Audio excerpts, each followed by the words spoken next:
veux chanter un chant d'amour pour mon sauveur, pour toi Jésus. Merci pour ce que tu as fait. Tu es si précieux, Jésus mon sauveur. Je suis heureux, il m'a donné son nom. Je ne veux pas être ailleurs. Dans tes bras d'amour, dans tes bras d'amour, dans tes bras d'amour, tes bras d'amour, près de toi, contre ton cœur, dans tes bras d'amour.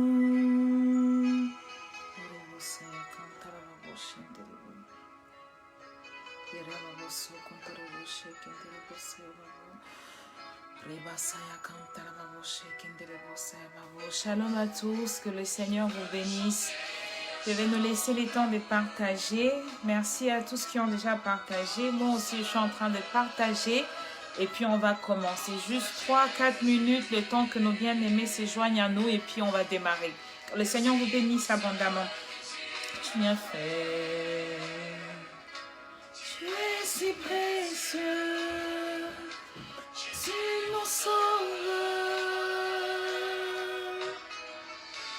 Si heureux, tu m'as donné ton nom. Je ne veux pas être ailleurs que dans tes bras d'amour. Shalom ma mémérance.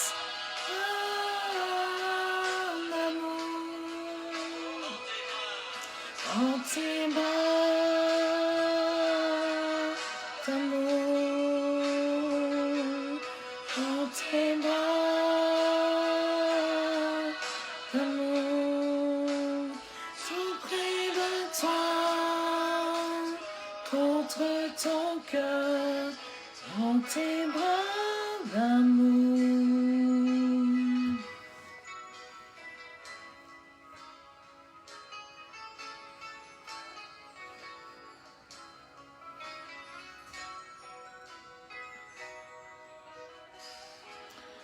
Chanter un chant d'amour pour mon sauveur, pour toi Jésus. Shalom homme de Dieu, shalom Papa Eric, merci encore, merci beaucoup.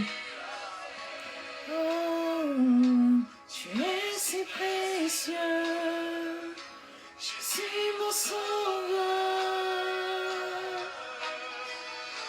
Si heureux, tu m'as donné ton nom. Je ne veux pas être ailleurs. Dans tes bras d'amour, dans tes bras d'amour, dans tes bras.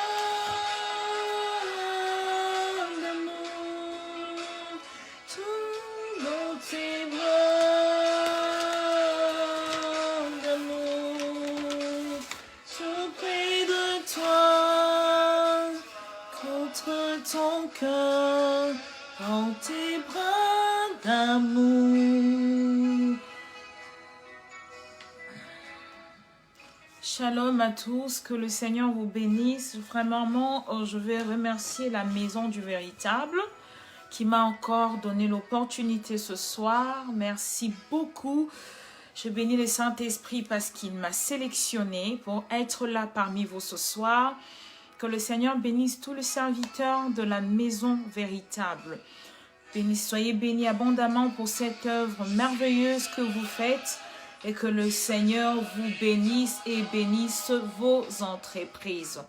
J'aimerais dire merci aussi à tous nos bien-aimés de la maison du véritable, parce que chaque fois que je me connecte sur cette maison, vous avez toujours été fidèles à suivre vos hommes de Dieu, vos femmes de Dieu qui sont connectés souvent sur cette ligne. Que le Seigneur vous bénisse abondamment. Ce soir, bien-aimés, nous sommes venus à la rencontre du Seigneur. J'aimerais avant tout que nous puissions prier. Là où tu y es, prends le temps de prier, de te connecter avec le ciel. Pour commencer ce moment, je vais prier. Nous prions ensemble. Éternel Dieu Tout-Puissant, fidèle ami, je te rends les actions de grâce. Merci, ô Abba, pour ce soir. Merci pour ta fidélité. Merci pour ton amour. Merci pour ta grâce. Merci pour ta bonté. Merci, Seigneur Dieu de gloire, car tu nous as protégés, ô Père, tout au long de cette journée. Et voilà, ce soir, tu nous as encore donné, Seigneur, cette opportunité d'être en vie. Nous reconnaissons que ce n'est pas un acquis. Nous reconnaissons que ce n'est pas par nos propres efforts.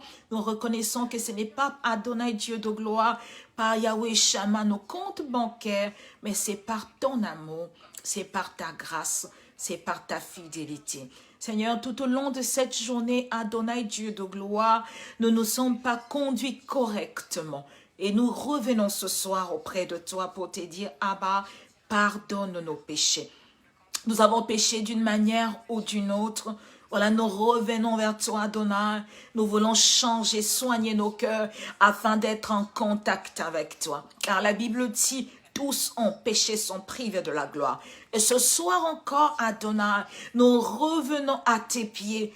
Toi le premier amour, toi le vrai amour, toi qui pardonne toute iniquité, toi qui pardonne tout péché, afin que tu puisses avoir compassion de tout un chacun de nous. Nous avons péché d'une manière ou d'une autre, mais Seigneur, nous revenons par la car la Bible nous dit que le pardon se trouve auprès de toi, afin que l'on te craigne. Merci Seigneur, car tu es un Dieu compatissant. Merci car tu pardonnes à mon frère, tu pardonnes à ma sœur. Et ce soir encore, tu nous reprends dans tes bras d'amour. Merci Seigneur Dieu de gloire pour ton amour parfait. Merci Adonai Dieu de gloire pour ta fidélité dans nos vies.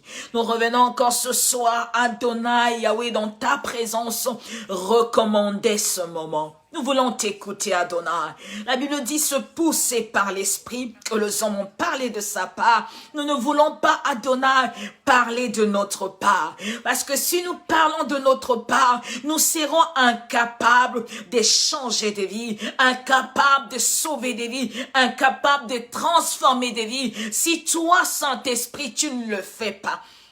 Je t'invite ce soir, toi qui es le pilier, Seigneur, de mon ministère, toi qui es le partenaire par excellence, toi qui es mon ami de tous les jours, que tu puisses diriger ce moment, que j'ai diminue, que tu accroisses. Laisse que pendant ce moment, Adonai, Père tendre Père, que toi seul tu accroisses et que je puisse diminuer. Cher Saint-Esprit, viens par l'onction, embellir toute parole qui sortira de ma bouche. Lorsque tu t'étendras dans mon cœur, que je m'arrête. Enlève en moi les charnels, enlève en moi, Seigneur Dieu de gloire, tout ce qui ne glorifie pas ton nom, mais que toi seul sois glorifié ce soir, que toi seul sois élevé ce soir, que toi seul sois magnifié ce soir, que toi seul sois proclamé au milieu de ton peuple. Qui sommes-nous, Seigneur, pour changer une vie si tu n'es point là? Qui sommes-nous pour ouvrir la bouche afin de parler, afin que nos bien-aimés écoutent? Qui sommes-nous, Adonai Dieu de gloire? Oh, pour nous adresser à un peuple, afin qu'il nous donne nos oreilles. Ma prière ce soir est que ce peuple vienne à toi encore à nouveau, pour te chercher, toi le vrai Dieu, et non par formalité. Car lorsqu'on s'approche par formalité, les choses ne changent pas. Lorsqu'on s'approche par formalité, par plaisir, Seigneur Dieu de gloire, la vie ne se transforme pas. Mais ma prière est que, Seigneur, ce soir, que ton peuple s'approche encore dans ta présence pour te chercher, toi, car moi, je ne suis rien. Non seulement, Seigneur, pour te chercher, mais afin d'avoir la solution à leurs problèmes. Merci, Jésus.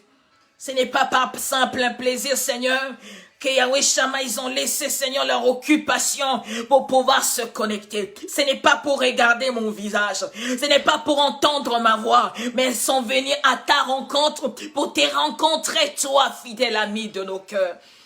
Merci beaucoup pour ta présence. Je te salue au milieu de nous, cher Saint-Esprit.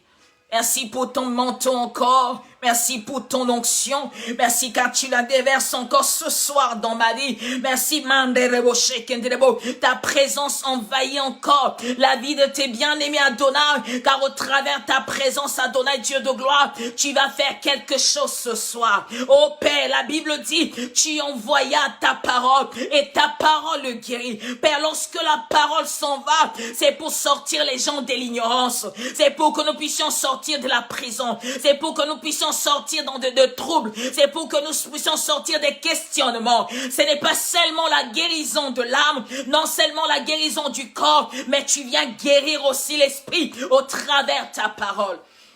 Laisse que cette parole au commencement où la Bible dit, tu y as seulement dit et la lumière fut, puisse se faire chair ce soir dans la vie de tout un chacun de nous. Que toute la gloire te revienne, Shiloh. Merci encore pour ta présence. Merci parce que tu vas nous faire du bien. Merci parce que tu vas nous faire du bien. Merci parce que tu vas toucher nos cœurs. Merci car tu vas nous transformer. Merci parce que tu vas nous élever encore avec toi. Oh, merci parce que c'est toi qui as le contrôle de tout. Merci parce que c'est toi qui dirige nous. Dans le puissant nom de Jésus-Christ de Nazareth, que j'ai ainsi prié, nous disons tous Amen, Amen, Amen. Oui, bien-aimé, j'aimerais que tu multiplies le partage, que tu partages pour bénir un homme de Dieu. Un homme, une femme, pardon. Vous savez, lorsqu'on vous dit de partager, ce n'est pas pour qu'on ait plus de vues ou qu'on soit plus suivi. C'est pour bénir la vie d'une personne. Toi, peut-être aujourd'hui, tu connais le Seigneur. Toi, peut-être aujourd'hui, oh, tu as Dieu comme appui, comme abri. Mais il y a des gens qui aujourd'hui, jusqu'au jour d'aujourd'hui, sont encore en train d'errer. Ils cherchent comment sauver leur salut. Ils cherchent comment se rattraper. Autrefois, ils étaient dans les seigneurs. Après un moment, ils se sont égarés. Et à chaque fois, ils cherchent qui pourrait encore leur exhorter, leur tirer de la boue. C'est important. Non seulement de partager la vidéo, mais tout autour de nous de parler de la personne de Jésus-Christ. Oh, tu n'as pas besoin d'un passeport. Tu n'as pas besoin d'une autorisation. Tu as simplement besoin du Saint-Esprit pour pouvoir propager la parole, apporter la parole à nos bien-aimés qui en ont besoin. Alléluia. Que le Seigneur bénisse toutes les personnes qui sont connectées.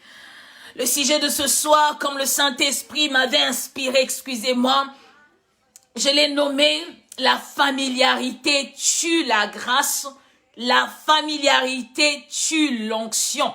La familiarité empêche la délivrance. Alléluia. Si quelqu'un peut me marquer sur son écran, sur cet écran de ce live, la familiarité tue la grâce. La familiarité tue l'onction et la familiarité empêche la délivrance. Pourquoi le Seigneur nous a emmenés à parler de ce point? Nous passons plus de temps à prier pour la délivrance de nos âmes. C'est bien aimé, nous échappons peut-être deux fois aux petites choses que nous considérons comme inutiles. Ah bien, j'aimerais te dire ce soir, ces choses que nous considérons inutiles font partie de choses qui nous empêchent d'entrer dans notre bénédiction. Tu vas te demander, la familiarité, c'est bien. Oui, bien aimé, c'est bien de se familiariser avec quelqu'un. Vous savez, la familiarité, c'est l'intimité excessive.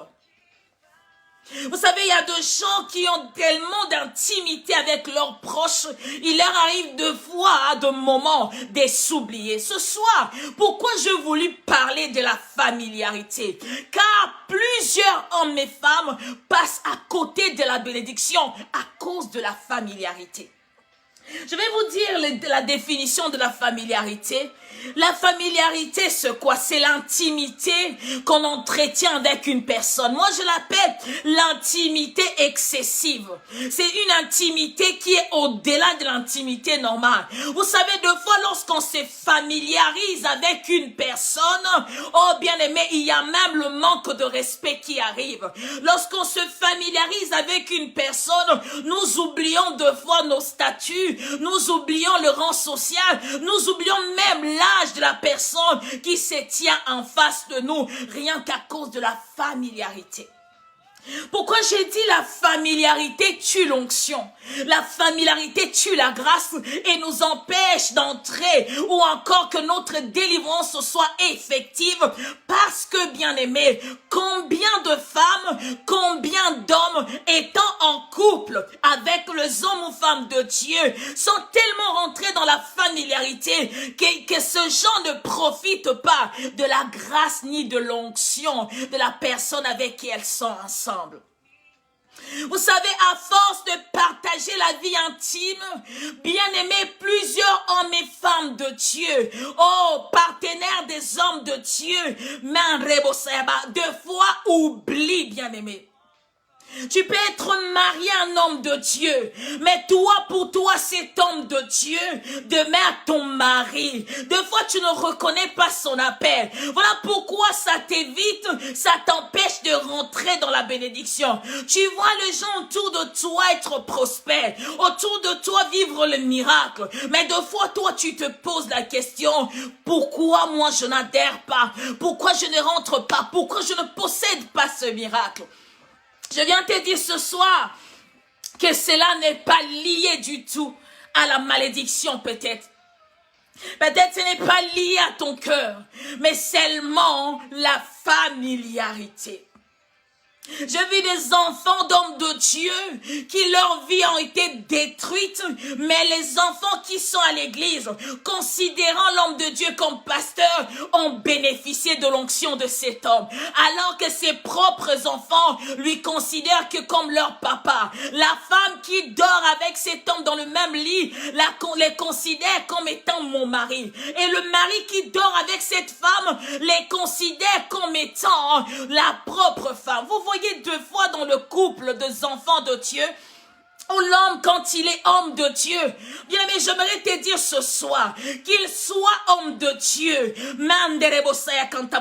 il reste quand même un être humain. Des fois, lorsque les hommes de Dieu leur arrivent dans leur vie de couple ou dans leur vie dans la société de commettre une erreur, on s'acharne sur eux comme si c'était des hommes surnaturels, comme si c'était des esprits.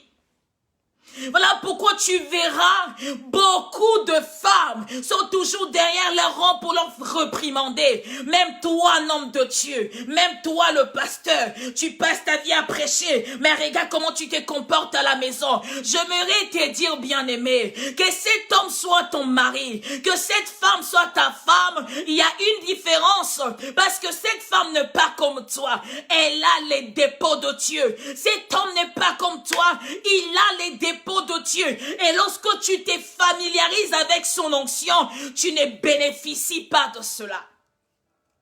Combien de personnes aujourd'hui ont des hommes de Dieu puissants dans leur famille, des hommes de Dieu puissants dans leur entourage, mais ne bénéficient ou ne profitent pas de la grâce que ces hommes ont?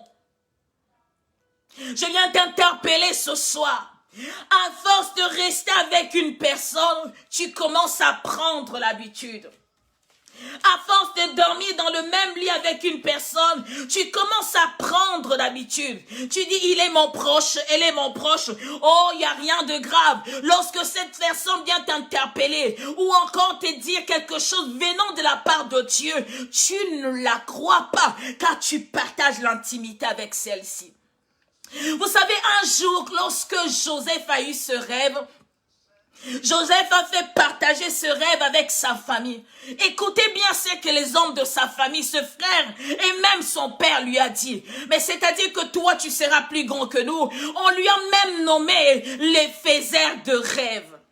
Ils étaient tellement intimes, c'était leur enfant, il a grandi là, ils ont grandi ensemble. Qu'est-ce qui pourrait sortir de bien de ces petits enfants, qui soient plus grands que nous? Voilà pourquoi ils n'ont pas cru au rêve de Joseph.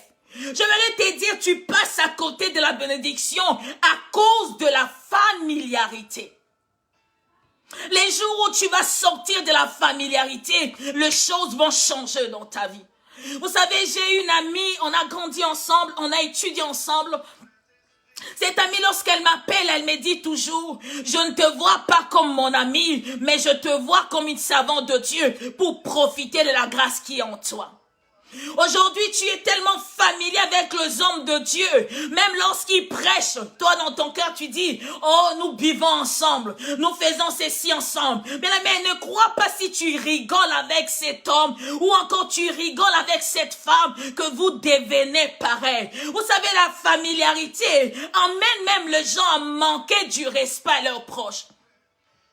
Vous savez, des fois, il y a des enfants de Dieu, ils ont tellement le même âge avec leur homme de Dieu ou encore leur prédicateur. Ils passent même jusqu'à l'audace de briser les barrières et leur appeler par leur nom, au lieu de les appeler pasteurs.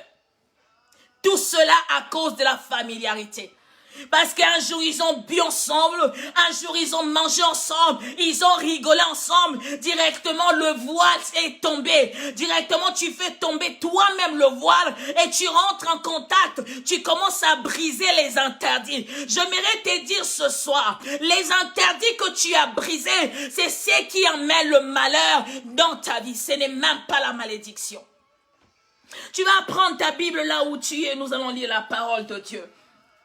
Si quelqu'un peut me marquer Matthieu 13, nous connaissons tous ce passage. Marquez-moi Matthieu 13, nous lirons du 54e au 58e verset. Matthieu 13, marquez-moi ce verset s'il vous plaît. J'ai lu la parole du Seigneur. Matthieu 13, du 54 au 58, la Bible dit ceci. Je vais commencer dans le verset 53. Lorsque Jésus-Christ eut achevé ses paroles, il partit de là. S'étant rendu dans sa patrie, il enseignait dans la synagogue, de sorte que ceux qui l'entendirent étaient étonnés et disaient, d'où lui viennent cette sagesse et ces miracles? N'est-ce pas les fils du charpentier? N'est-ce pas Marie qui est sa mère? Jacques, Joseph, Simon et Jude? Ne sont-ils pas ses frères et ses sœurs? Ne sont-elles pas toutes parmi nous? D'où lui viennent donc toutes ces choses? Et il était pour eux une occasion de chute. Mais Jésus leur dit, un prophète n'est méprisé que dans sa patrie et dans sa maison. Et il ne fit pas beaucoup de miracles dans ce lieu à cause de leur incrédulité. À cause de leur incrédulité. La Bible dit lorsque Jésus-Christ avait fini sa mission, il s'est rendu dans sa patrie. Mais quand on est à l'extérieur, les gens acclament pour nous. Oh, serviteurs de Dieu, servants de Dieu, enfants de Dieu, ils acclament, ils donnent des éloges. Mais lorsqu'on rentre dans notre patrie, ta patrie, c'est ta famille. Ta patrie, c'est la société où tu vis. Ta patrie, c'est ton église. Ta patrie, c'est ton entourage. C'est ta maison où tu vis avec ton mari, tes enfants, ta femme. C'est les gens qui te connaissent dans la profondeur. Lorsqu'on parle d'une patrie, c'est-à-dire quand tu rentres là-bas, tu n'es pas un étranger, tu es dans ton environnement.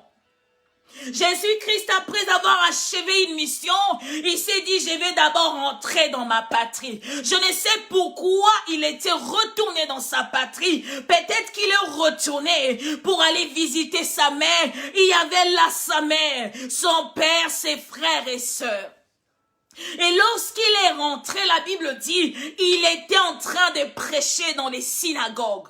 Et les gens du quartier où Jésus-Christ avait grandi ont commencé à se poser des questions. Bien aimé, Jésus-Christ a commencé son ministère à 30 ans et il a achevé à 33 ans. C'est-à-dire, avant 30 ans, il était un enfant normal. Il est né dans une famille normale, dans un quartier normal. Il a joué comme tout le monde. Il courait avec tout le monde. Il rigolait avec tout le monde. Mais lorsque le Seigneur lui a appelé dans son ministère à l'âge de 30 ans, quand Jésus-Christ parlait, les gens de sa patrie, les gens de son quartier, les gens de sa ville, les gens de sa commune commençaient à se poser des questions. Lorsqu'on dit n'est-ce pas, c'est-à-dire qu'on minimise ce que la personne nous dit.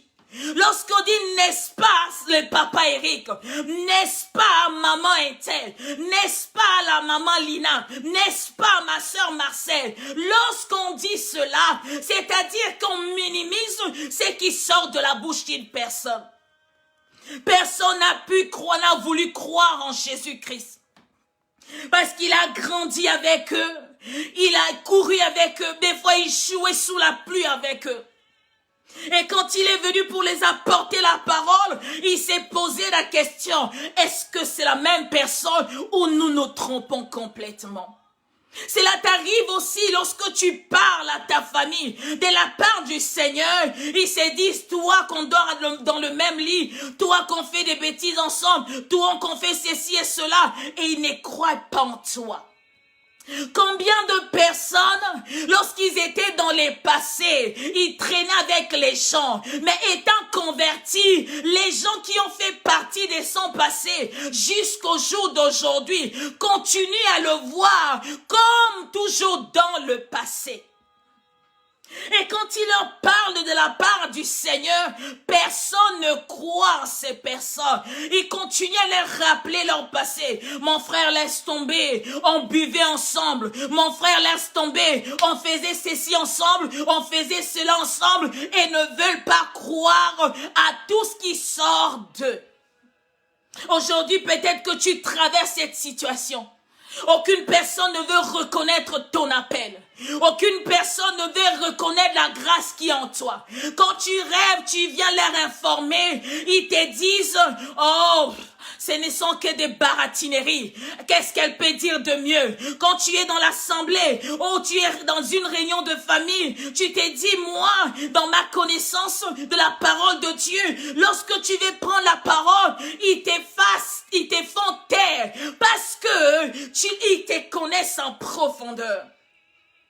La Bible dit, Jésus-Christ, quand il est arrivé, sans arrêt, il se disait, n'est-ce pas le fils de Marie? N'est-ce pas le frère de Jude, Jacques? N'est-ce pas la sœur de Marie? Bien aimé, il considérait encore Jésus-Christ comme étant un de leurs, comme étant cet enfant qui courait autrefois, cet enfant qui criait autrefois, cet enfant à qui il allait demander autrefois, mais il ne considérait pas Jésus-Christ comme étant les sauveurs. Alléluia.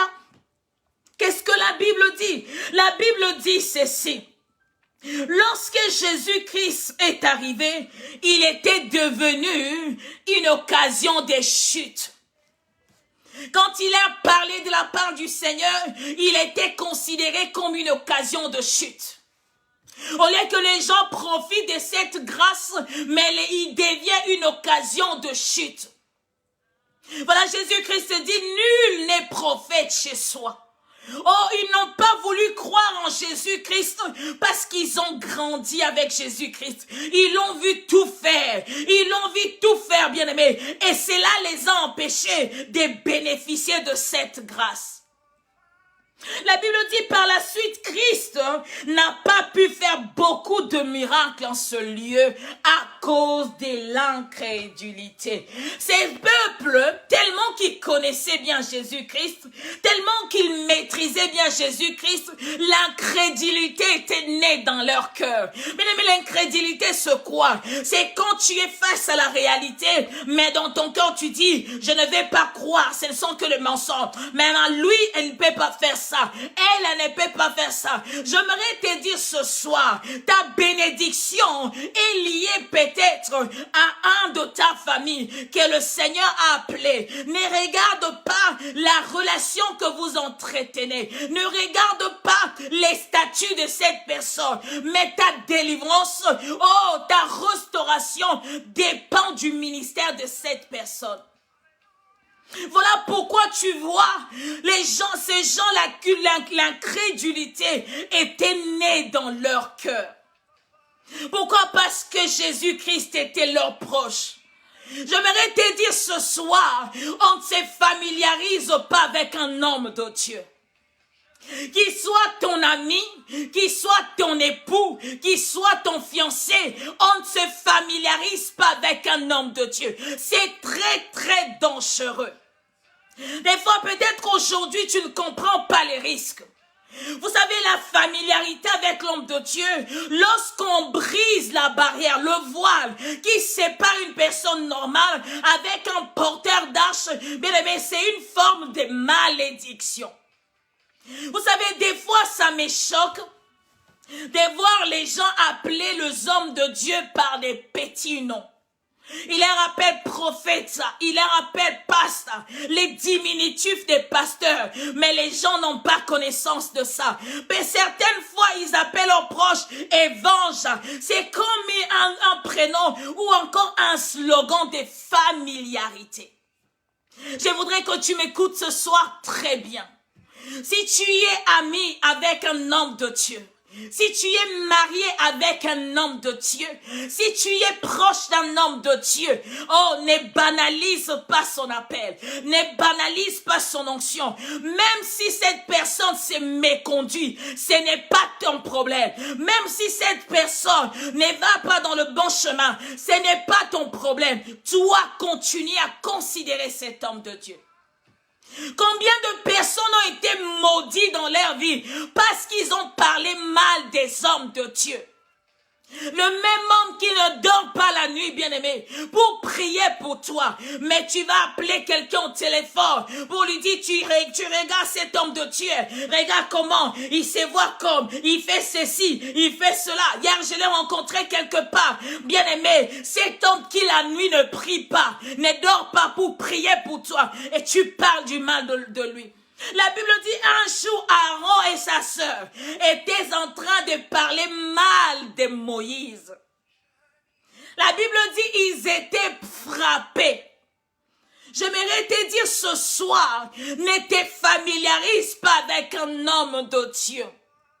On l'appelle un homme de Dieu, c'est-à-dire un homme Dieu. Quand on dit un homme de Dieu, c'est-à-dire un homme Dieu, la Bible dit, Christ était un homme, il était aussi un Dieu. Il portait Dieu en lui. Voilà pourquoi lorsqu'on dit Jésus, c'est le prénom normal. Christ, c'est celui-là le sauveur. Tu t'es tellement familiarisé avec un homme de Dieu que tu as des fois l'audace de l'appeler au téléphone pour lui dire n'importe quoi. Tu as des fois l'audace de l'appeler par appel vidéo sans pour autant demander la permission. Tu as tellement l'audace de l'appeler ou de l'envoyer des vidéos de nudité. Il n'y a plus aucun respect. Aujourd'hui, les gens qui côtoient les hommes de Dieu leur considèrent toujours comme leurs proches et n'ont plus de respect. Le respect est brisé. Le respect est détruit. Oh, c'est ma mère, c'est mon frère, c'est ma sœur, c'est mon copain, c'est mon ami, c'est mon proche. Oui, il peut l'être, mais vous n'êtes pas dans la même barque.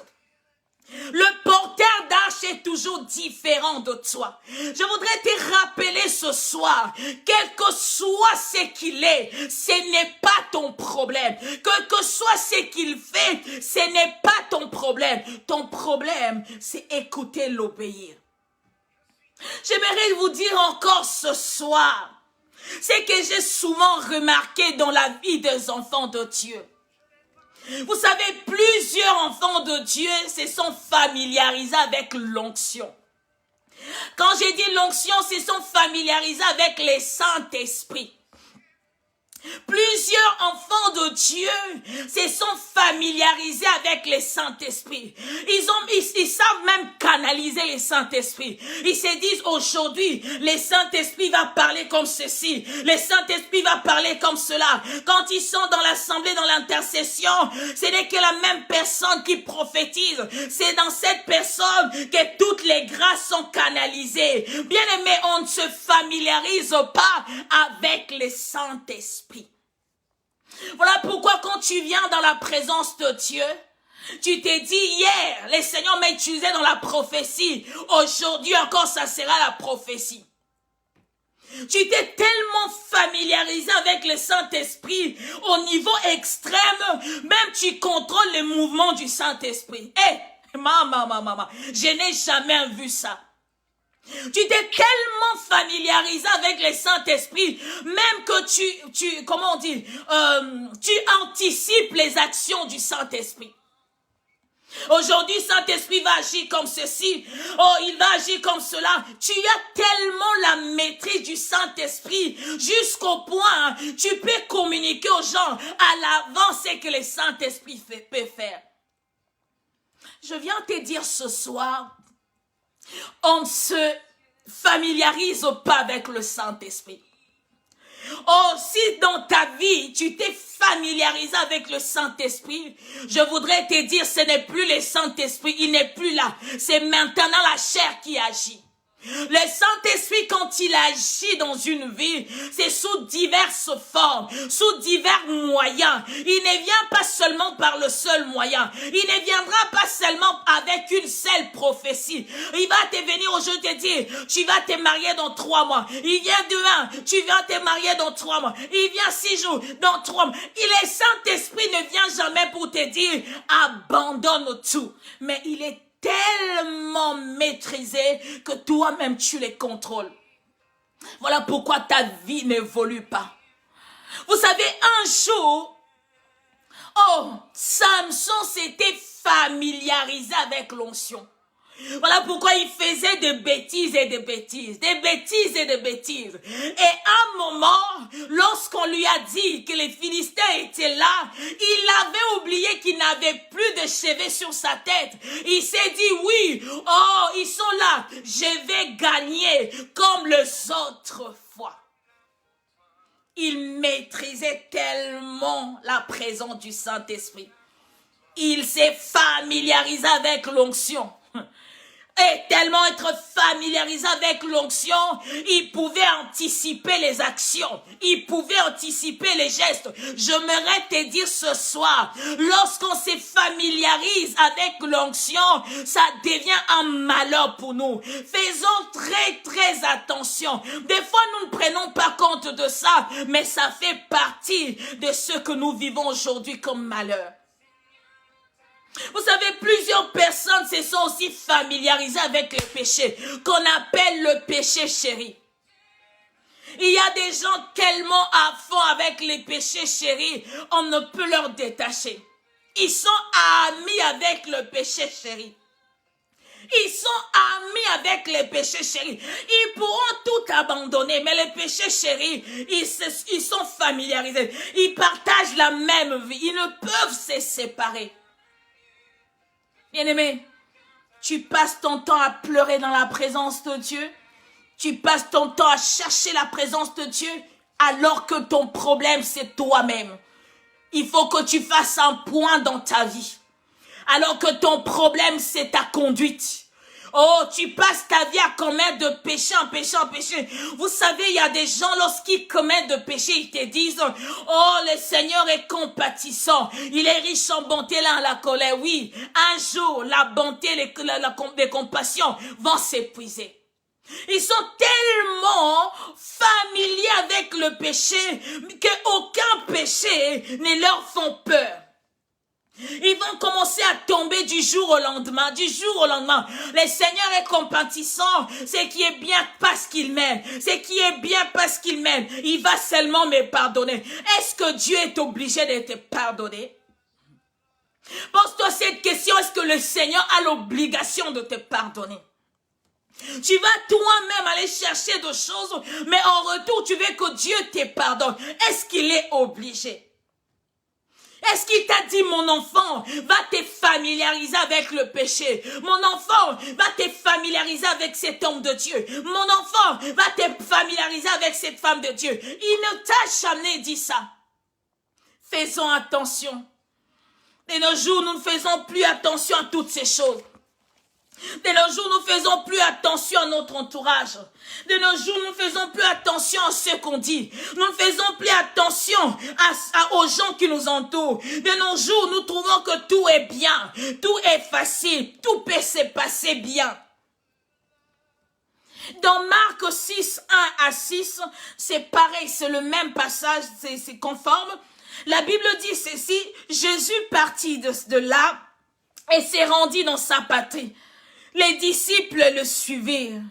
Quand le sabbat fut venu, il s'est mis à enseigner dans les synagogues. Beaucoup de gens qui l'entendirent étaient étonnés et disaient d'où lui viennent ces choses. Même en étant étonnés de tout ce d'où venaient toutes ces choses, mais ces hommes ont fait naître en eux l'incrédulité. Ce n'était pas lié à la connaissance de Jésus-Christ. Ce n'était pas lié à tout ce qui sortait de la bouche de Jésus-Christ, mais c'était lié à son enfance, d'où il venait. Aujourd'hui, tu es dans une famille où tout le monde ne croit pas en Dieu. Seul toi, le Seigneur t'a élevé, où tu pries, tu crains le Seigneur. Quand tu viens leur parler de la part du Seigneur, personne ne te croit. Personne ne te croit. Je vais vous raconter une histoire. Une fois, je dormais, ma mère avait un projet à mettre en place et moi j'attendais qu'il me signale qu'il allait accomplir, qu'elle me signale plutôt qu'elle allait accomplir ce projet. J'attendais, mais j'étais au courant de ce projet. Et un jour, je dormais pendant la journée et en dormant, le Saint-Esprit me montrait dans un rêve. Je voyais que le projet qu'il allait avoir, qu'on lui avait escroqué de l'argent.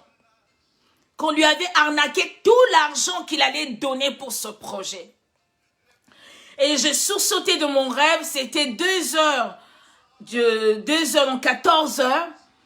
Et je commençais à me poser des questions. Je me suis dit, est-ce qu'elle a déjà fait ça? Est-ce qu'elle a déjà fait ça?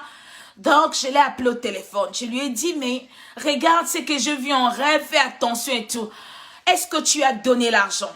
Elle m'a dit, oui, Aline, j'ai déjà fait. J'ai dit, mais pourquoi tu ne m'as pas prévenu? Bon, on s'était convenu. J'ai dit, oui, on s'était convenu, on a discuté, mais tu ne m'as pas dit le jour où tu allais verser l'argent.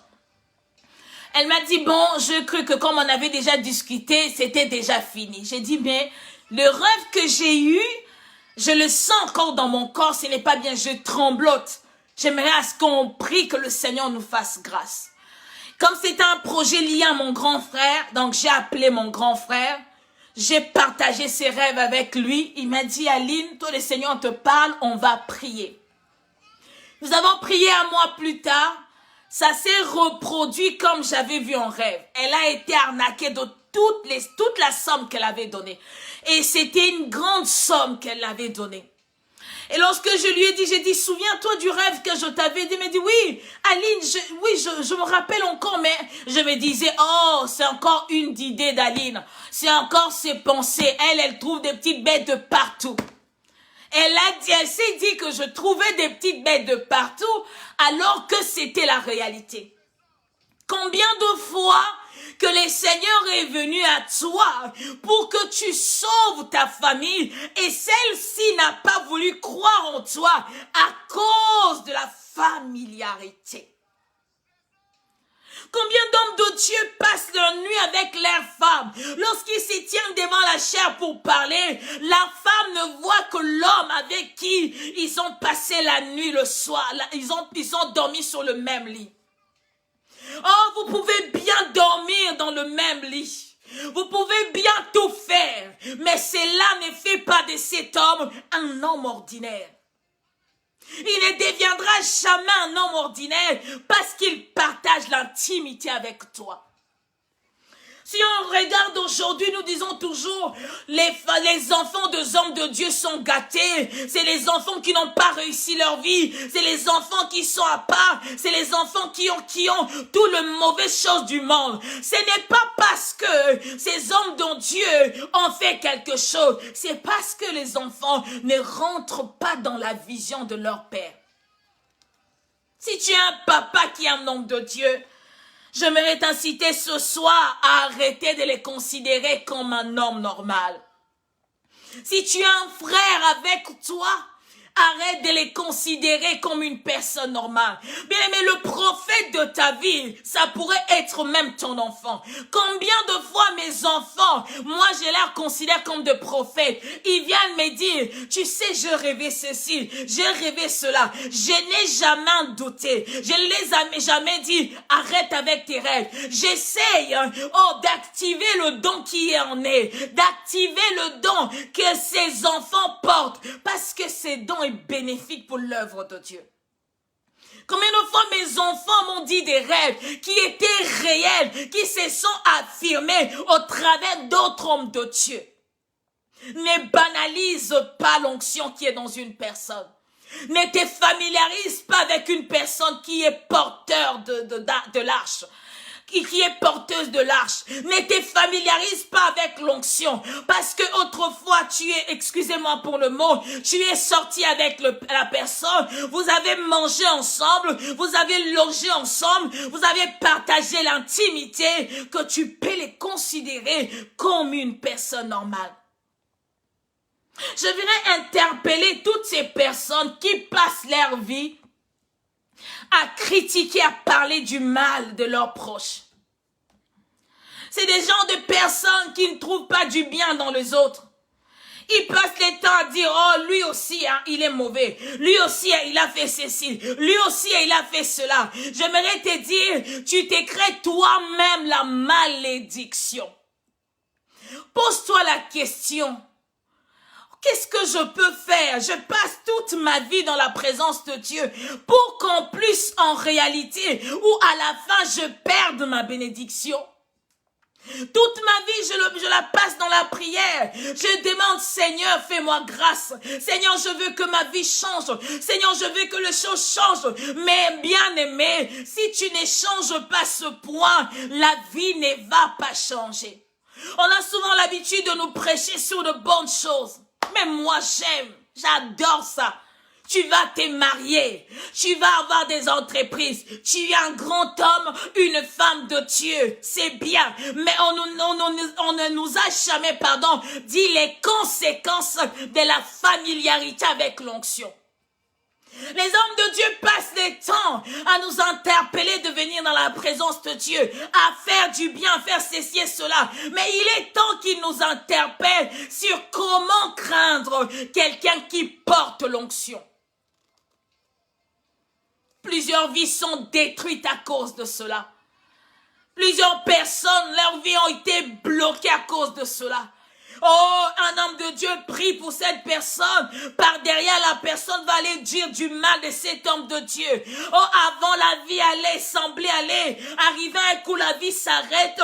Plus rien n'évolue. Tu t'es dit, c'est peut-être la malédiction du famille de mon père, du côté de la maman. Ce n'est pas du tout ça. Mais c'est toutes ces paroles que tu as prononcées contre le oint de Dieu. La Bible dit, Aaron et sa sœur ont parlé mal de Moïse, mais le Seigneur les a frappés. Faites attention aux porteurs d'arches. Faites attention à toutes ces personnes, comme de faibles plantes, se tiennent devant des chairs pour nous apporter la parole. Mais même s'il n'a pas de diplôme, même s'il n'a rien, même s'il n'a pas de qualifications, même s'il ne s'habille pas bien, parce qu'il est en galère, mais cela ne fait pas de toi meilleur que cet homme. Vous savez, de fois quand les hommes de Dieu se tiennent à la chair pour prêcher, oh, nous ne savons comment les enfants de Dieu derrière passent leur temps à leur critiquer. Au lieu de suivre ce que la personne nous dit, elle passe le temps à critiquer. Oh oui, vraiment, hein. Mais vraiment, lui qui nous parle aujourd'hui, hier, regarde comment il m'avait répondu mal. Hier, regarde comment j'avais fait ceci. Hier, regarde comment j'avais fait cela. Toute leur vie, ils ne viennent pas pour bénéficier de la grâce qui est dans la personne, mais ils viennent plutôt pour critiquer cette personne. Vous savez, un jour, j'ai lu un livre. J'ai lu un texte qu'une sœur a partagé avec moi. C'était un discours d'un homme de Dieu aux États-Unis qui parlait de la part de Dieu. Lorsqu'il était en train de prêcher, un bien-aimé était dans la salle. Il était en train de noter les erreurs en français, les erreurs linguistiques. Il faisait que noter, oui, il a fait une faute, il a plusieurs le font. Ici, il fallait pas qu'il dise ça. Ce mot ne dit pas ça. L'article, patati. Cet homme n'a fait que ça du début jusqu'à la fin. Et arrivé à la fin du culte, lorsque l'homme de Dieu allait pour saluer les gens, il vient lui dire, cher homme de Dieu, vous savez que j'ai noté toutes vos erreurs. Vous avez commis 45 fautes d'orthographe, 47 fautes d'orthographe. Cet homme de Dieu l'a écouté. D'accord. Donc, il a pris le temps de bien calculer et de bien noter les fautes que faisait cette personne. Mais il n'a pas pris le temps de bénéficier de la grâce, de bénéficier de la parole, de bénéficier de l'onction qui sortait de cet homme de Dieu. Cet homme de Dieu lui dira... Ce n'est pas les fautes qui comptent. Moi, j'ai fait mon travail. Mon travail était de prêcher pour qu'un peuple soit sauvé. Du moment où le peuple est sauvé, tout ce qui reste ne me regarde pas. Est-ce que, bien aimé, les fautes d'orthographe ont un lien avec la parole de Dieu? Tu as des diplômes de doctorat. Oh, tu as étudié, tu as fait plein d'études de théologie. Lorsque les gens parlent et prêchent, toi dans ta tête, c'est la théologie qui bouge. C'est la théologie qui bouge et tu minimises toutes les personnes qui ne sont pas passées par cette école. Je voudrais te dire ce soir, ce qui fait d'une personne un homme de Dieu, ce n'est pas la théologie, mais c'est l'appel et l'onction de Dieu. Oh, il peut bien être faible. Il peut être pauvre. Il peut être de basse classe. Il ne peut pas bien s'habiller. Il peut mal parler. Mais si ce qui sort de sa bouche est embelli de l'onction, cet homme est différent de ceux qui portent des grands diplômes et qui sont vides. Vous savez, il y a plusieurs personnes qui ont des grands discours. Lorsqu'ils se mettent à parler, tu t'es dit dans son cœur, oh là là là là là là là là, tout a été traité par les dictionnaires, tout est bien positionné, bien localisé, bien enregistré. Tu ne trouves pas d'erreur, tu ne trouves pas de déraillement, tout est bien. Mais dans ces personnes, elles sont vides, elles n'ont pas d'onction du tout, elles n'ont pas de présence du tout. Que le Seigneur te bénisse, Papa Eric. L'histoire de Nicodème. La Bible dit, il était docteur de la parole. Quand on appelle quelqu'un docteur de la parole, c'est-à-dire que Nicodème, il maîtrisait tout, docteur de la loi. Il connaissait en profondeur. Mais quelqu'un qui est docteur va demander à Jésus-Christ, est-ce que naître de nouveau, c'est-à-dire retourner dans le ventre maternel et sortir ensuite, que tu sois né 2 fois, ce n'était pas sa dimension. Ce n'était pas son niveau. Ça, c'était les choses spirituelles. Nicodème le voyait des physiques. Il se disait, mais qu'est-ce que cet homme raconte? Il est peut-être fou. Il n'a pas été à l'école. Comment pourrait-il dire qu'on puisse renaître à nouveau? Qu'on naisse en Saint-Esprit? Qu'on naisse à nouveau? Moi, je suis déjà né. J'ai grandi à mon âge. Est-ce que je dois retourner dans le ventre de ma mère? Ce n'était pas à son niveau. Ce n'était pas du tout à son niveau, ni encore dans sa dimension. Il était rempli de ce qui est charnel.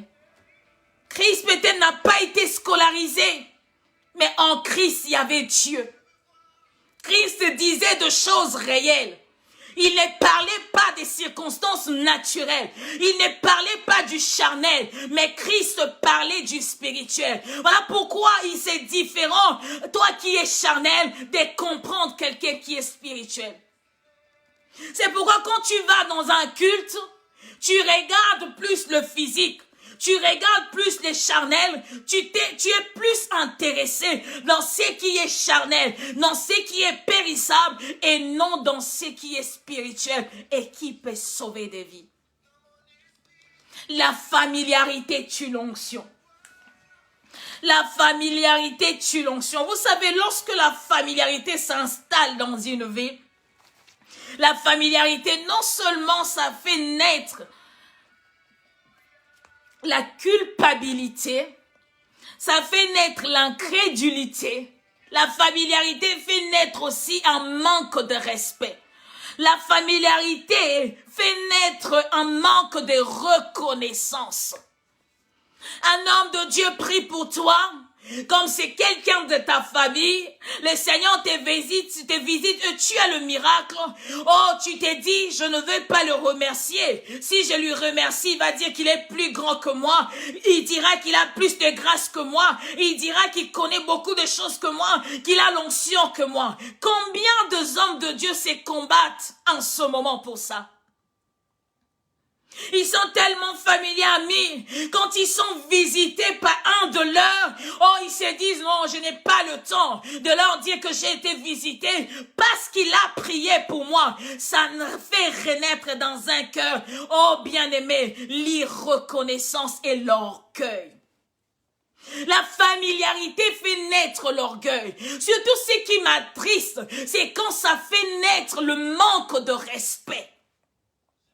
Tu vois un homme, il a 50 ans, son pasteur a 50 ans, mais il l'appelle pas pasteur, il lui appelle par son nom, Matthieu, il n'aimait même pas papa, il appelle Matthieu Jean, parce qu'ils ont le même âge. Regardez même le niveau de l'impolitesse.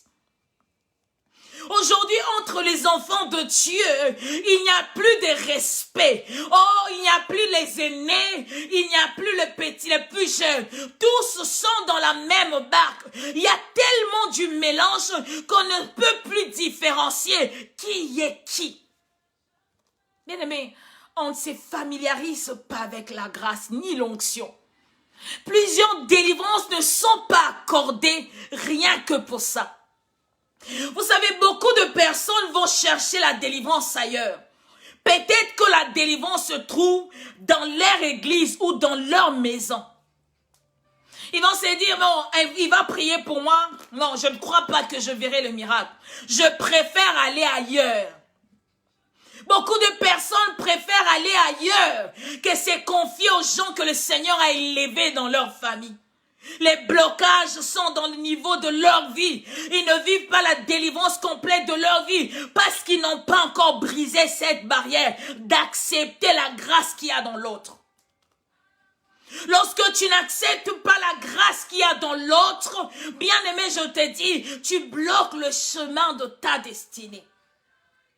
J'aimerais vous dire, un jour, on était à Brazzaville avec ma petite sœur et elle s'est fait piquer par un insecte. Je ne sais pas qu'est-ce qui m'est arrivé. Elle m'a dit, regarde, je me suis fait piquer par un insecte. Donc, j'ai imposé la main. J'ai commencé à prier, à déclarer des paroles sur elle. Et quelque temps après, moi, je suis retournée au Congo, à Kinshasa.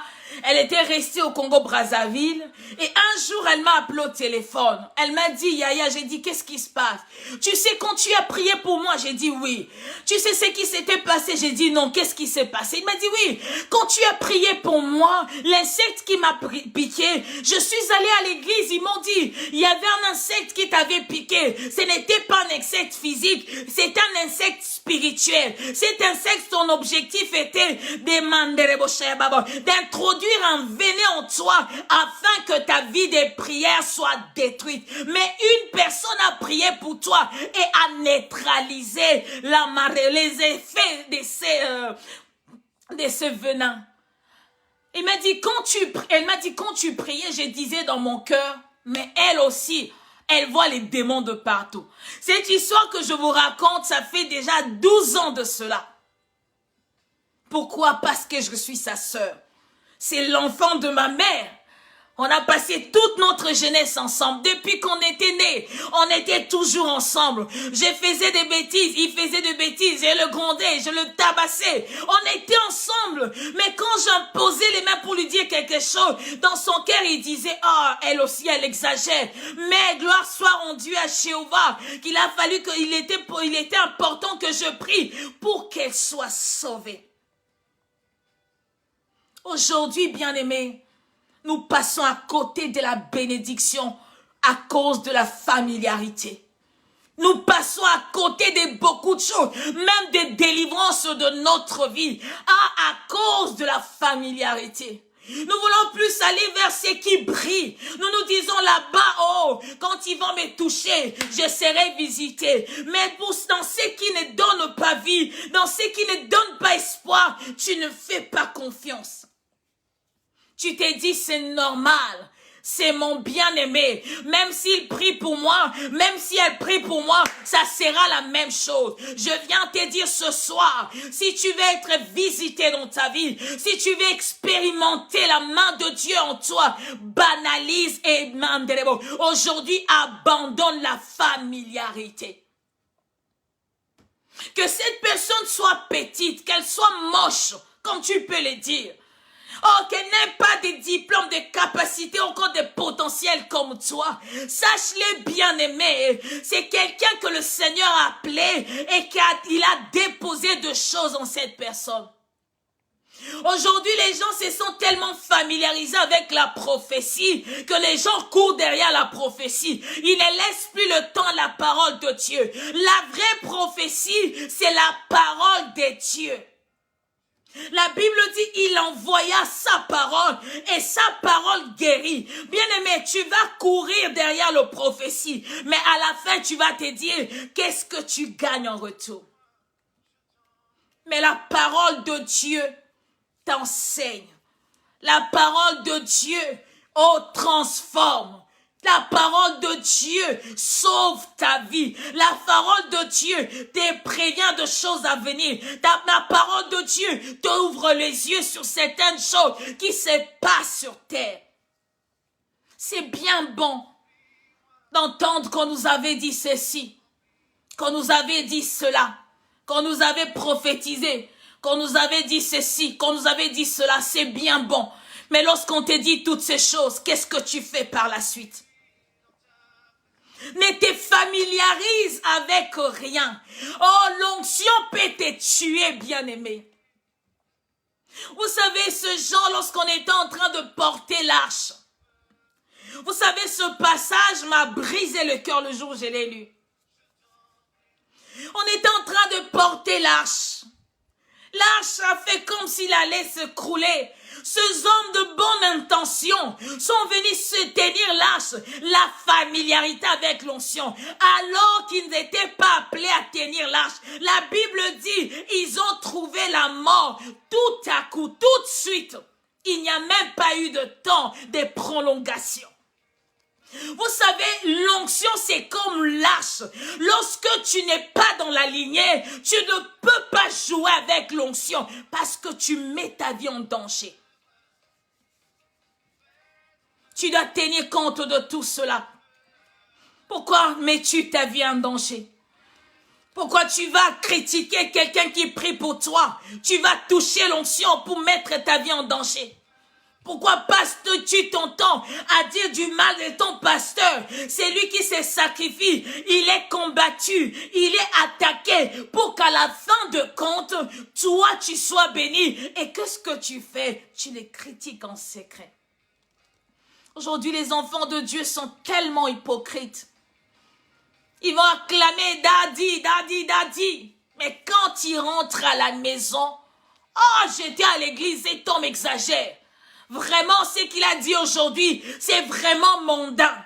Eh, bien-aimé, qui dit ce qui est mondain, ce qui est spirituel, toi, ce n'est pas ton problème. Ton problème est d'être sauvé. Ton problème est d'écouter la parole de Dieu. Ton problème est de marcher sur les chemins, le pas du Seigneur. Sa vie ne te regarde pas.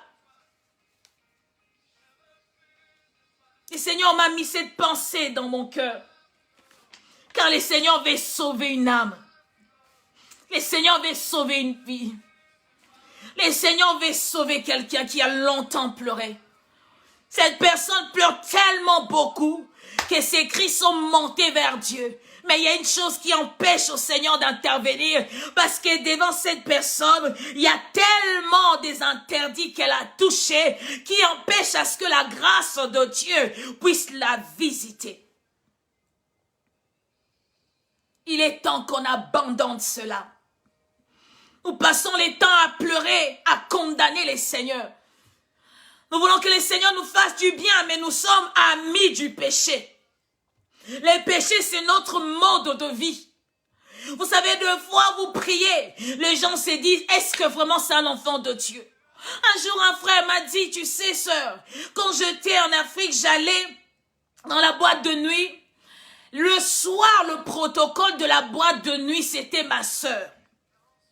Ma sœur de l'église, elle est autant le samedi soir, protocole de la boîte de nuit, dimanche matin, protocole dans l'église. Hey! La familiarité avec le péché.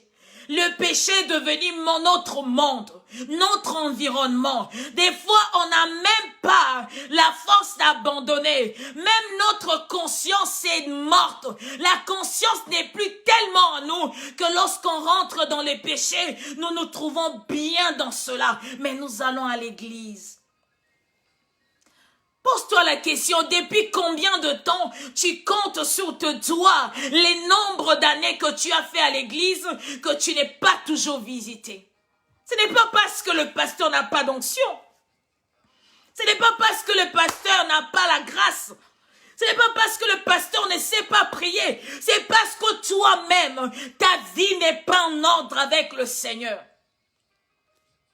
Les jours où tu vas réparer ta marche, les jours où tu reviendras sur le bon chemin, le Seigneur va te visiter, le Seigneur va te toucher, le Seigneur va te transformer, le Seigneur va changer tout à l'instant T dans ta vie. C'est bien que les hommes de Dieu nous prêchent de certaines choses. Vous savez, lorsqu'on nous dit pas la vérité, la Bible dit, vous connaîtrez la vérité et la vérité vous affranchira.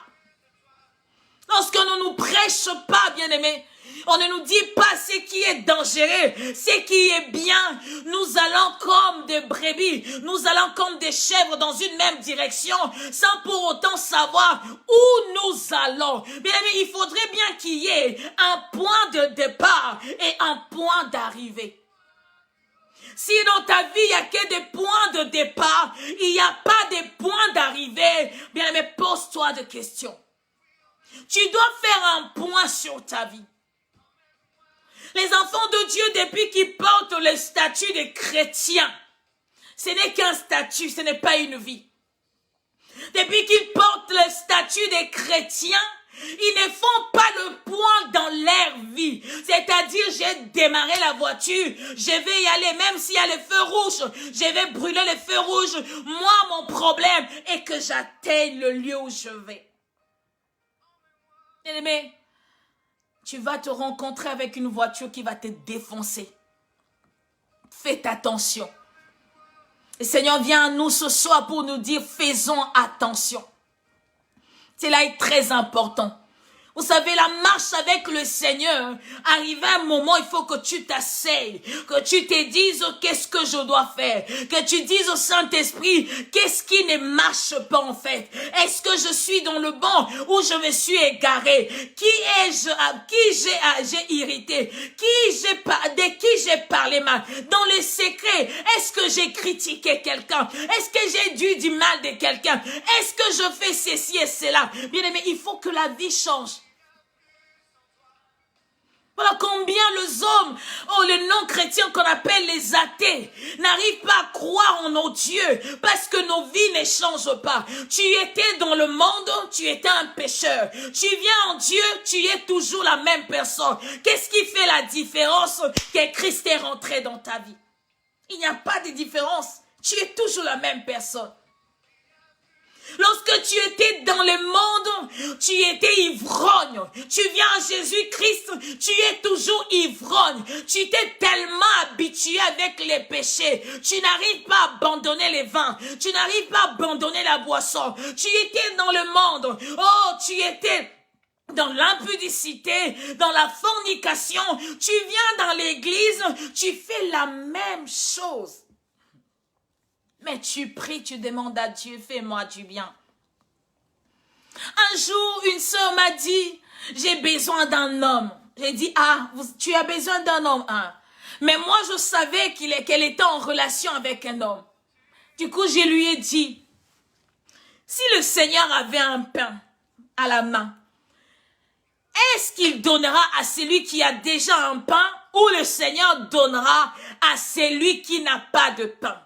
Elle m'a répondu, le Seigneur donnera à celui qui n'a pas de pain. Du coup, je lui ai posé la question. Tu as déjà quelqu'un, tu cherches à quand le Seigneur te donne quelqu'un d'autre. Il faudrait qu'on donne aux personnes qui ont faim ou aux personnes qui possèdent déjà. Tu es dans la vie de péché, de fornication, mais tu dis, Seigneur, donne-moi un mari. Il ne te donnera pas, parce que dans le ciel, il voit que tu es déjà marié. Le Seigneur voit que tu es déjà marié. Il ne peut pas te donner un mari. Mais tu ne peux pas demander à Dieu quelque chose si tu es dans ma rebossa. Ta vie n'est pas en conformité avec la parole de Dieu. Tu es familiarisé avec l'impudicité tellement, mais tu veux que le Seigneur te stabilise. Est-ce que le Seigneur va te stabiliser avec un homme impudique ou un homme qui craint le Seigneur? Pose-toi la question. Il faudrait que le Seigneur te familiarise avec un impudique ou avec une personne qui craint le Seigneur. Parce que les impudiques entre eux peuvent évoluer bien. Et lorsque l'impudique va rentrer dans ta vie, il va commencer à te tourmenter. En ce moment-là, tu vas dire à Dieu, tu es mauvais. Regarde l'homme que tu m'as donné. Regarde la femme que tu m'as donnée. Alors que tu dis dans ta parole, c'est la bénédiction de l'Éternel qui enrichit. Comment est-ce que la bénédiction pourrait t'enrichir si tu es dans les péchés? Comment la bénédiction pourrait t'enrichir si, bien aimé, tu es encore condamné dans le péché?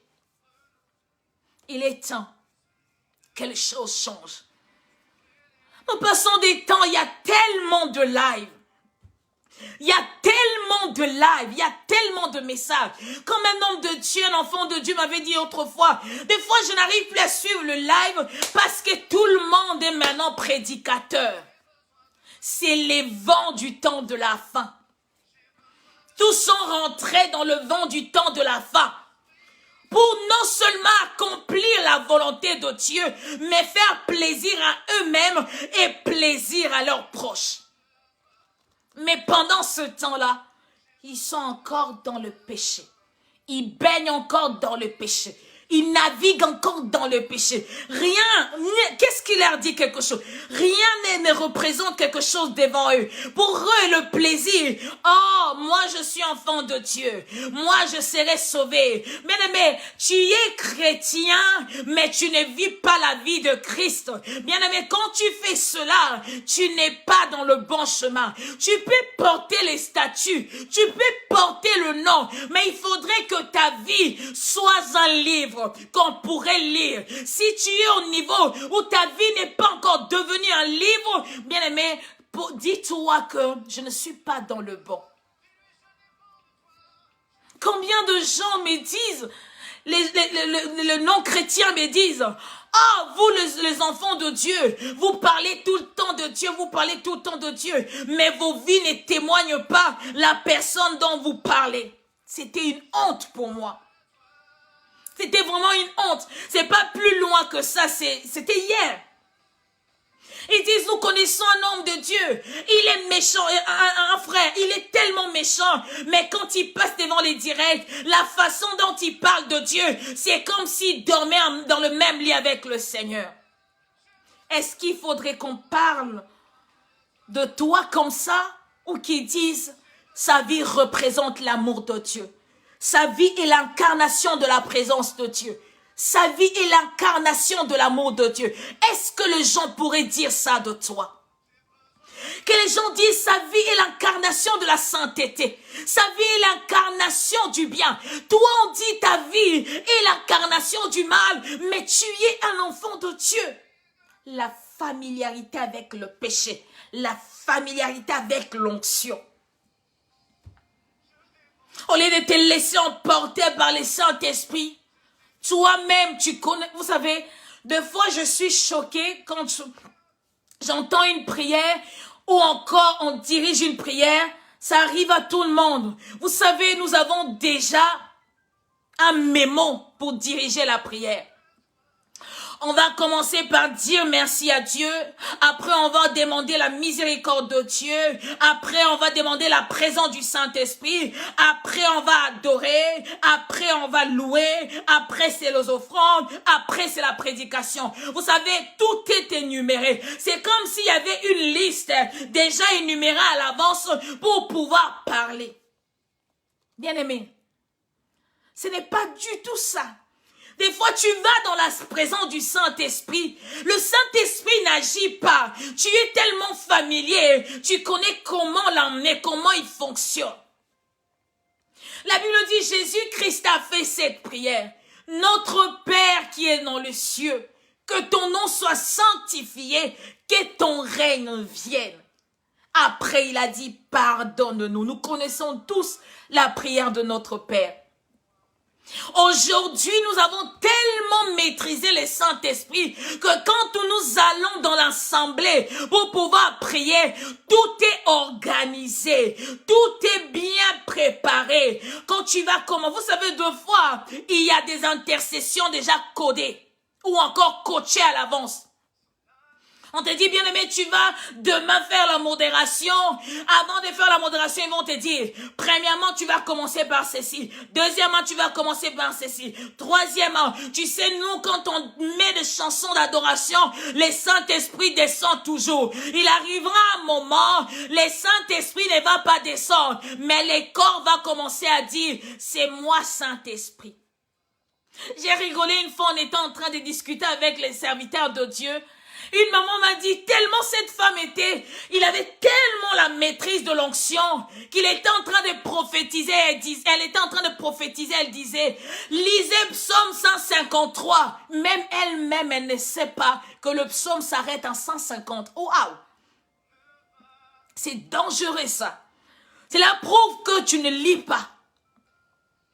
Même le Saint-Esprit ne peut pas te dire de choses que toi tu ne connais pas. Il faut que tu aies la connaissance, bien-aimé. Familiarisé avec l'onction et sort un verset, un chapitre qui n'existe pas. Psaume 153, alors que le livre s'arrête à 150. La familiarité avec l'onction. Je vérifie quand même. Ah, je suis arrivée à la fin presque. La familiarité avec l'onction. La familiarité avec le péché. La familiarité avec le bien-aimé de nos familles. Tout cela parce que nous avions grandi ensemble. Pour les gens qui viennent de se joindre à nous, nous avons lu le passage de Matthieu 13, 54 à 58. Et nous avons lu Marc 6, 1 à 6. Nous parlons sur la familiarité tue l'onction. Si tu viens de rentrer, tu viens de te connecter, nous parlons de la familiarité qui tue l'onction. Faisons beaucoup attention. Si nous voulons être délivrés, si nous voulons être sauvés, il faudrait qu'on fasse attention même à ces petites choses. Fais attention, toi qui parles mal de ton pasteur. Fais attention, toi qui parles mal d'une personne, même si elle n'est pas pasteur, mais qui prend le temps de prier pour toi et que derrière tu le casses, derrière tu parles mal de cette personne, pendant qu'elle passe son temps à intercéder pour toi, tu crées toi-même le malheur pour toi. Toi-même, tu es en train d'appeler le malheur pour ta vie. Alléluia. J'aimerais qu'on puisse prier. Vous savez, nous avons parlé tous du mal d'un homme et d'une femme de Dieu, d'une manière ou d'une autre. Peut-être que tu n'étais pas vraiment dans tes intentions, mais c'est arrivé comme ça. Ça pourrait nous arriver, nous sommes des êtres humains. J'aimerais que tu pries avec moi. Nous allons demander la miséricorde de Dieu dans nos vies. Si vraiment ta vie est bloquée aujourd'hui, parce que tu t'étais familiarisé avec un homme de Dieu, tu t'étais familiarisé avec une femme de Dieu, comme ces hommes et femmes ont touché l'arche, ces hommes ont touché l'arche pour redresser l'arche et sont tombés, ils étaient morts directement, et que cette chose a tué de choses en toi, ce soir, nous allons demander la grâce de Dieu. Nous allons demander la miséricorde de Dieu. Que le Seigneur puisse prendre compassion de nous. Nous ne sommes pas dignes, nous pouvons tomber d'une manière ou d'une autre. Nous pourrons brancher d'une manière ou d'une autre. Mais ce qui est important, c'est demander la miséricorde de Dieu. Je sais que j'aime bien le Seigneur. Pourquoi j'aime le Seigneur? Parce qu'il a toujours été là pour nous recevoir. Vous savez, le Seigneur est un Père pour nous. Il ne nous a jamais abandonnés. Un jour, j'ai suivi un homme de Dieu qui disait dans une prédication, il disait combien beaucoup de gens, le Seigneur n'est pas pour eux un père. Parce que quand ils prient, ils ont des manières devant le Seigneur. Bon, il faut que je m'agenouille devant le Seigneur. Il faut que je dorme. Il faut que je parle en langue. Il faut que je change de voix. Mais lorsqu'on parle avec son Père, on n'échange rien. Lorsqu'on parle avec son Père, c'est la communion de tous les jours. Lorsqu'on parle avec son Père, oh, c'est comme si c'était l'habitude de tous les jours. Tu ne dois pas changer pour parler avec ton mari. Tu ne dois pas prendre un micro pour parler avec ton mari. Tu ne dois pas dormir par terre pour parler avec ton mari. À moins que le Saint-Esprit te le dise. Nous avons tellement mis de choses en place dans nos vies à cause de la familiarité. Qui te dit que quand tu dors par terre, c'est là que le Seigneur entend? Des fois, tu dors par terre, ton esprit ailleurs, le Seigneur n'entend pas, mais le Seigneur entend quelqu'un qui est tranquille, calme dans la présence de Dieu, sans pour autant se manifester. Humilions-nous dans la présence de Dieu. Demandons la miséricorde de Dieu dans nos vies. Nous avons besoin de la miséricorde de Dieu en nous. Nous avons fait de choses horribles. Oh, nous avons humilié le Seigneur. Nous avons maîtrisé le Saint-Esprit. Nous avons pris les choses en main. Des fois, nous avons dit au Seigneur, guide ma vie. En même temps, nous avons repris. Nous avons repris la commande de nos vies. Demande au Saint-Esprit, Seigneur, pardonne-moi. Saint-Esprit, pardonne-moi. Je ne me suis jamais laissé abandonner à tes pieds, mais je me suis laissé conduire par les désirs de mon cœur. Je me suis laissé conduire par mes émotions. Je me suis laissé conduire par ma connaissance. Je me suis laissé conduire par mes intentions. J'ai parlé du mal d'un homme parce qu'une autre personne m'avait appelé. J'ai parlé du mal d'un frère, d'une sœur parce que c'est un proche. Un jour, un bien-aimé m'a dit du bien. Je lui ai critiqué. Pourquoi il va m'enseigner sur le péché? Est-ce qu'il est saint? Pourquoi il va m'enseigner sur le mal? Est-ce que lui-même il marche bien? Nous avons tous fait toutes ces choses. Nous allons demander la miséricorde de Dieu. Éternel Dieu de gloire, nous venons ce soir devant toi, Abba Père. Nous reconnaissons que nous ne sommes pas dignes parce que Adonai Dieu de gloire, Père, nous avons brisé les limites. Nous nous sommes familiarisés avec l'onction. Nous nous sommes familiarisés avec le Saint-Esprit. Nous nous sommes familiarisés, bien-aimés, oh Seigneur, avec nos proches que toi tu as choisis. Nous n'avons pas cru en eux, nous n'avons pas cru à leur appel. Seigneur Dieu de gloire, combien de fois nous avons critiqué les hommes de Dieu? Combien de fois nous avons critiqué les servants de Dieu? Combien de fois nous avons critiqué nos proches? Nous te prions de nous pardonner. Si aujourd'hui nos vies sont bloquées, c'est parce que Seigneur Dieu de gloire, certaines lois, certains principes de la Bible, nous la respectons pas, Seigneur. Voilà pour Amarebosa. Voilà la Mare Kenterebosa Babo. La Marobose Kenterebosa Babo. Voilà là où provient le problème, Seigneur Dieu de gloire, que nous vivons aujourd'hui. pardonne-nous, Adonai, Dieu de gloire. Fidèle ami, pardonne-nous.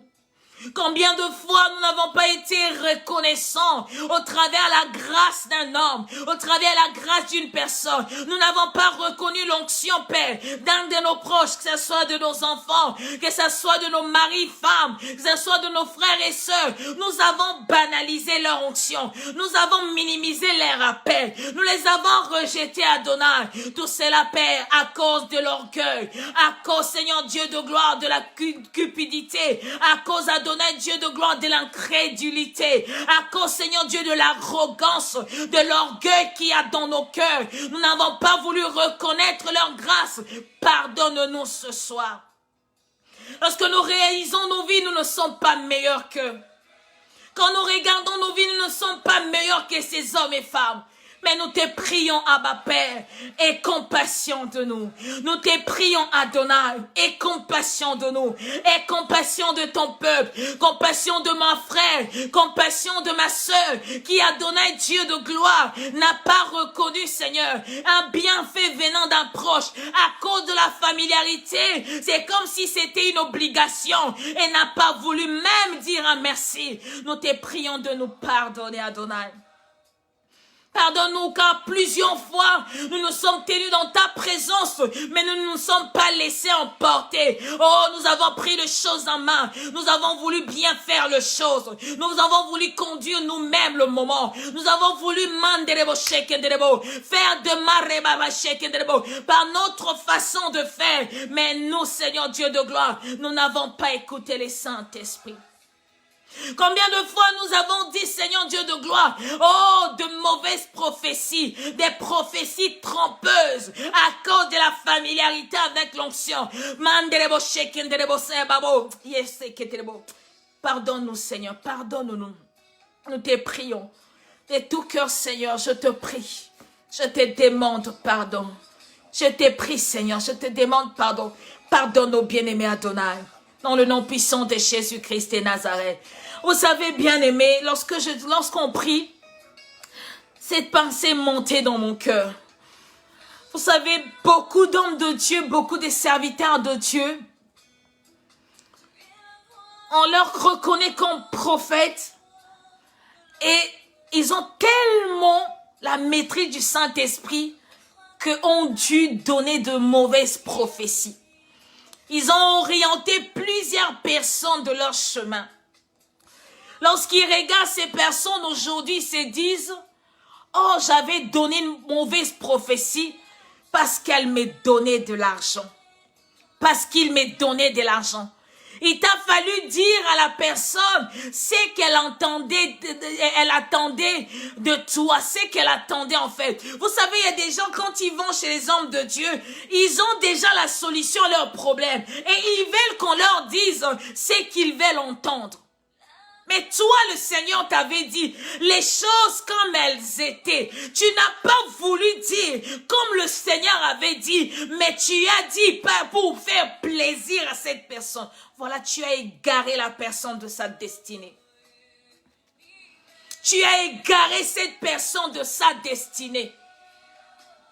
Pour elle, tu es la meilleure des choses.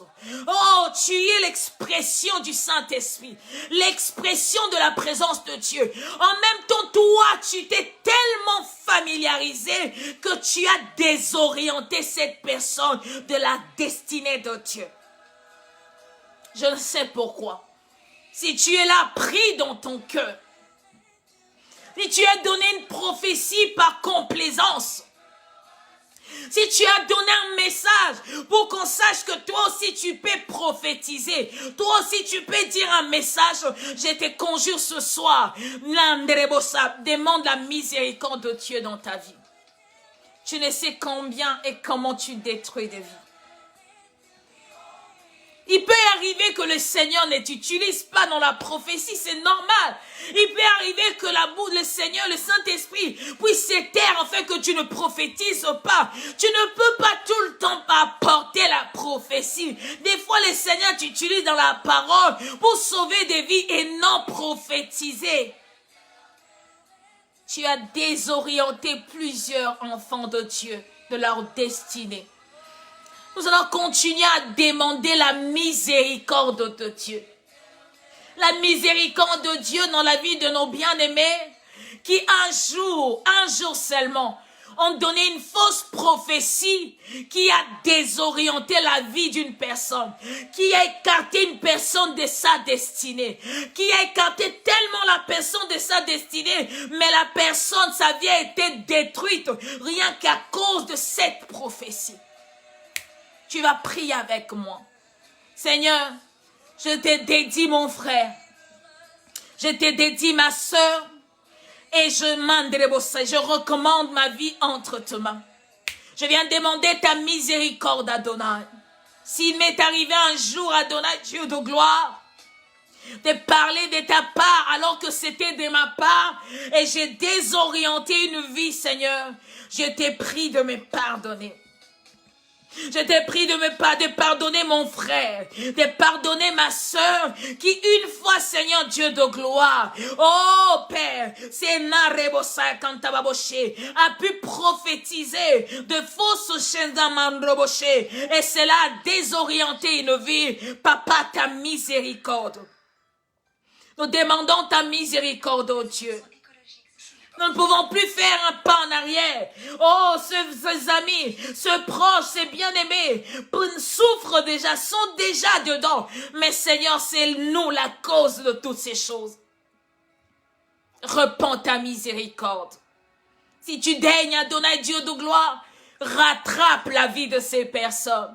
Remets-leur, Seigneur Dieu, sur leur destinée. Remets-leur sur le bon chemin, Adonai. Nous reconnaissons, oh Dieu, Père, qu'un jour, Adonai, Dieu de gloire, en voulant maîtriser le Saint-Esprit, en voulant se familiariser avec le Saint-Esprit, en voulant bien faire les choses, il nous est arrivé de dire le mensonge. Il nous est arrivé de prophétiser, oh, ce qui ne venait pas de toi, mais nos émotions. Merci car tu peux pardonner. Merci car tu es miséricordieux. Au nom puissant de Jésus-Christ de Nazareth.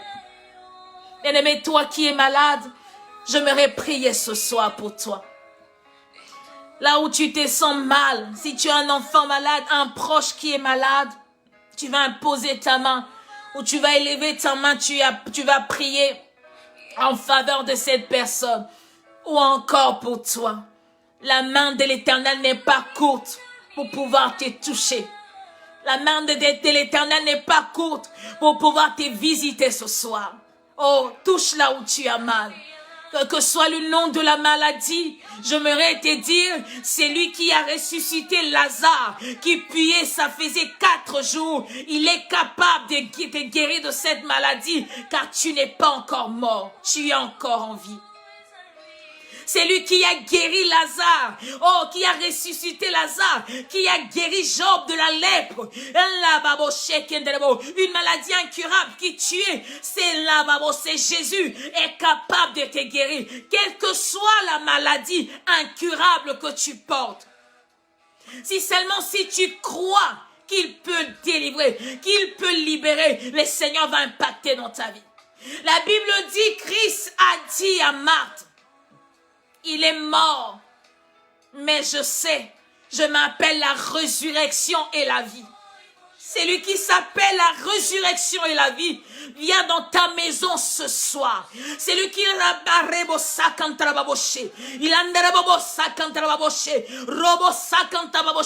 c'est lui qui s'appelle la résurrection et la vie. Viens te toucher ce soir.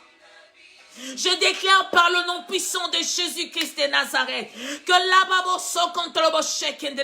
la résurrection et la vie restaurent ta santé maintenant. La résurrection et ta vie restaurent tout ce qui a été usé dans ta vie, tout ce qui puait des gens dans ta vie. Si c'est les organes ce soir, je demande la restitution. Si c'est les cellules, si c'est les tissus, si c'est les appareils, oh, si c'est le système immunitaire. Ce soir, le Seigneur, il restaure maintenant. Il s'appelle la résurrection et la vie. La résurrection et la vie. La résurrection et la vie. Sois visité maintenant dans le puissant nom de Jésus-Christ de Nazareth. Sois visité maintenant dans le puissant nom de Jésus-Christ de Nazareth. Sois touché maintenant dans le puissant nom de Jésus-Christ de Nazareth.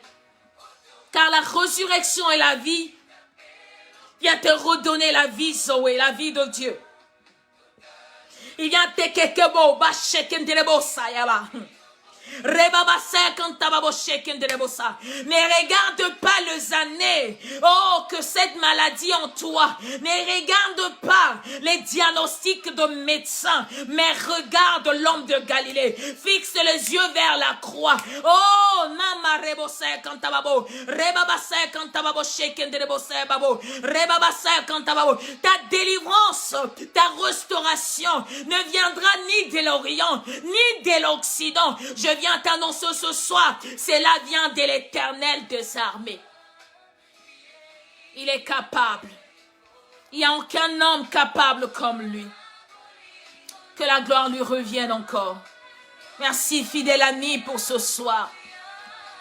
Merci, cher Saint-Esprit, de nous avoir parlé. Merci d'être venu jusqu'à nous. Oh, des simples pécheurs. Tu n'as pas regardé notre statut, tu n'as pas regardé notre vie, mais tu es venu à nous pour nous sauver, tu es venu à nous pour nous changer, tu es venu à nous, Seigneur, pour nous enseigner, afin que nous ne puissions pas tomber dans le piège, pour que nos vies changent. Merci pour la présence ce soir, merci parce que tu guéris une personne.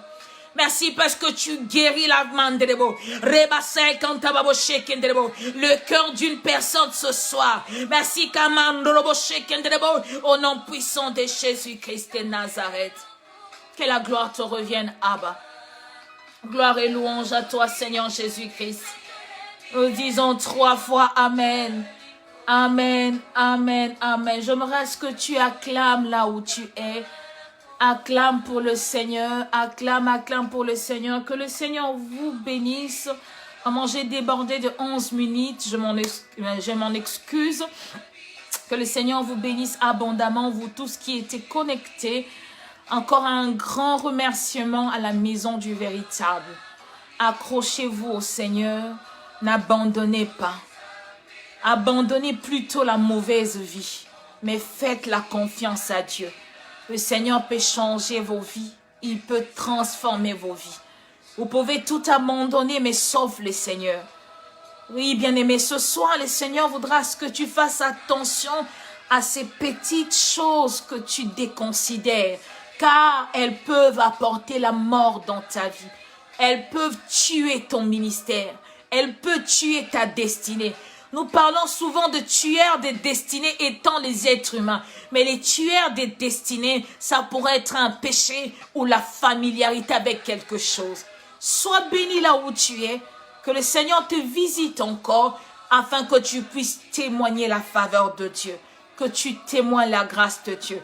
Ma joie sera grande de nous voir un jour. Au lieu de passer dans le moment de prière pour dire « Ah, Seigneur, je chasse », mais que ça soit de moments de louange et d'adoration de Dieu. Soyez tous bénis et restez connectés sur la page La Maison du Véritable. N'oubliez pas d'inviter nos bien-aimés afin de se connecter et être bénis au travers de cette plateforme. Ma prière est que le Seigneur élargisse les barrières, les limites de cette plateforme. C'est vrai que c'est une plateforme qui apporte la parole. J'ai vu autrefois que c'était une plateforme aussi qui pouvait faire passer par les entraides. Aider les gens, le pauvre, les démunis, aider les veuves et les orphelins. Si tu te sens dans ton cœur pour faire un bien à ces enfants, un bien à ces femmes qui sont au pays ou encore en Europe, contacte cette plateforme. Fais ton bien, sème pour le Seigneur. Le Seigneur va te faire encore du bien. Soyez bénis, nous nous reverrons très bientôt par la grâce de Dieu. Que le Seigneur vous bénisse. Amen.